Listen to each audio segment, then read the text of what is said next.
Hello guys! Welcome back to my channel. So for today's video, mag-share ako sa inyo ng mga simple recipe. So una, ito yung corn grits bibimbap natin. So makikita nyo sa screen ang lahat ng ingredients na kakailanganin natin. So dito nakapagluto na ako ng corn grits. So isasama ko na ang ating ham at ang ating crab stick. Tapos ilalagay ko na rin ang ating pipino. Lalagyan ko na rin ng sesame oil. Tapos ilalagyan ko na rin ng soybean paste. So hahaluin lang natin ng mabuti para mag-mix yung ating soybean paste sa ating mga ingredients. So ngayon, lalagyan na natin ng nori para mas may dagdag lasa at para syempre mas maganda presentation, ilalagay na natin on top ang ating egg. So ngayon, ready to eat na tayo. So pwede natin siyang kainin in two ways. So pwedeng gagamitan natin ng lettuce or gagamitan natin ng nori. So both ay napakasarap kainin. So talagang ma-enjoy mo ang napaka-healthy na corn grits bibimbap natin. Gawa tayo ng very healthy fruits and veggie salad. So dito, pinagsama-sama ko lang ang strawberry, ripe mango, pipino, and carrots. So ginayat ko siya into bite size para mas madali siyang makain later. Then nag-add ako dito ng lettuce.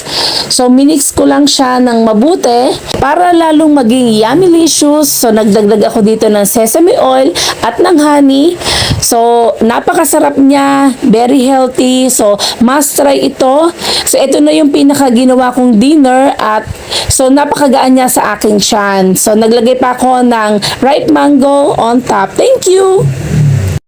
Luto tayo ng carbonara. So nagsautay lang ako dito ng white onion and garlic sa butter. So once translucent, isinama ko na ang ating mushroom and then isinama ko na rin ang ating ham.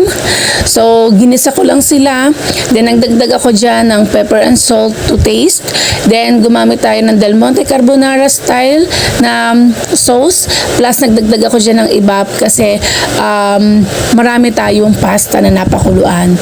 So pinagsama-sama ko lang sila. Then naglagay tayo ng cheese para mas creamy ang lasa. So once kumulo na to, isinama na natin ang ating nalutong pasta. So dyan guys, super nag-enjoy, masarap ang lasa. So tamang-tama ito para sa buong pamilya. So enjoy guys, maraming salamat sa panonood.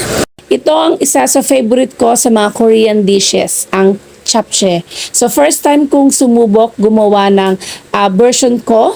So successful naman ako sa pagkakaluto ko. So nasa screen nyo ang lahat ng ingredients na aking ginamit. So instead na gumamit ako ng beef or chicken, ang ginamit ko ay yung aking fish tofu. So una, nagsutay lang ako ng white onion. So inantay ko to maging translucent bago ko inihalo ang aking carrots. Then after nan, actually, meron pa pala yung bell pepper. So, inilagay ko na rin ang aking leeks. And then, isinunod ko na ang aking fish tofu. So, gumamit ako ng bulgogi sauce. Yung noodles ay pinakuluan ko na muna bago ako nagsutay ng aking mga ingredients. So, once kumulo na ang ating sauce, so isinama ko na yung noodles. Based doon sa mga nakatikim ng aking niluto, so masarap daw ang aking Korean japchae. Maraming salamat!